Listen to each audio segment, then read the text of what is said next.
ఒక చిన్న గ్రామం.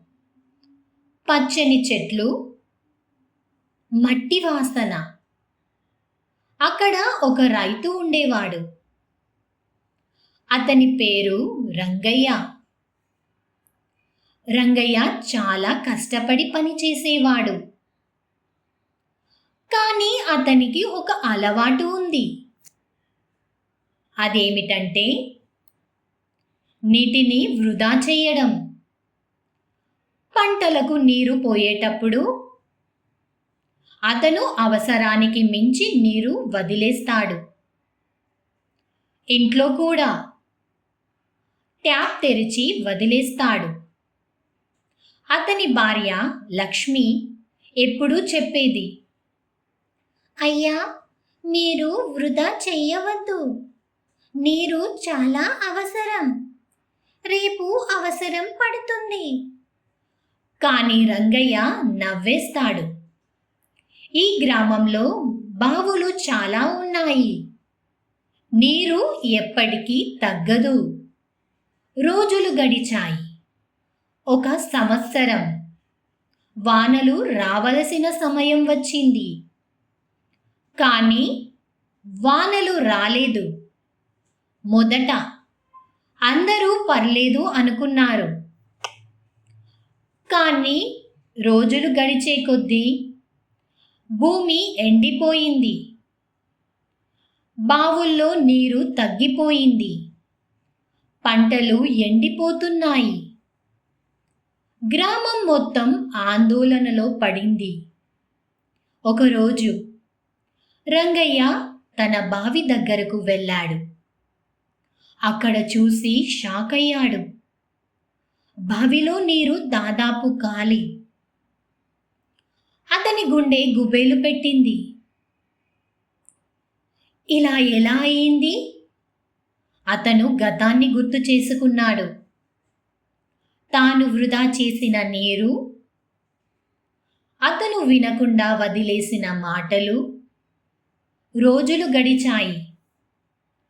ఇప్పుడు గ్రామంలో నీరు చాలా కొరత. ప్రతి ఒక్క ఇంటికి ఒక్క బకెట్ మాత్రమే. ఆ ఒక్క బకెట్ నీటితో తాగడం, వంట, అన్ని పనులు చేయాలి. ఒకరోజు రంగయ్య ఇంట్లో చివరి బకెట్ నీరు మాత్రమే ఉంది. అప్పుడు ఒక వృద్ధుడు వారి ఇంటికి ముందుకు వచ్చాడు. చాలా దాహంతో అతను నెమ్మదిగా అన్నాడు, బిడ్డా, ఒక గ్లాస్ నీరిస్తావా? చాలా దాహంగా ఉంది. రంగయ్య కొంచెం ఆలోచించాడు. ఇది మన చివరి నీరు. ఇస్తే మనకేమవుతుంది? అతని భార్య లక్ష్మి మెల్లగా చెప్పింది, మనకు ఎంత అవసరమో అతనికి అంతే అవసరం. రంగయ్య మనసులో పోరాటం. ఒకవైపు తన కుటుంబం, మరోవైపు ఆ వృద్ధుడి దాహం. చివరికి అతను ఒక నిర్ణయం తీసుకున్నాడు. ఆ చివరి నీటిలో నుంచి ఒక గ్లాస్ తీసుకొని వృద్ధుడికి ఇచ్చాడు. వృద్ధుడు ఆ నీరు తాగి చిరునవ్వు నవ్వాడు. ధన్యవాదాలు బిడ్డా అని చెప్పి అతను అక్కడి నుండి నెమ్మదిగా వెళ్ళిపోయాడు. ఆ రాత్రి ఆకాశం ఒక్కసారిగా మబ్బులతో నిండిపోయింది. మెరుపులు, గాలులు. అప్పుడే భారీ వర్షం మొదలయ్యింది. గ్రామం మొత్తం ఆనందంతో నిండిపోయింది.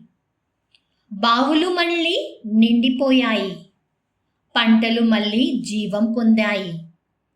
రంగయ్య ఆకాశం వైపు చూసి ఆలోచించాడు.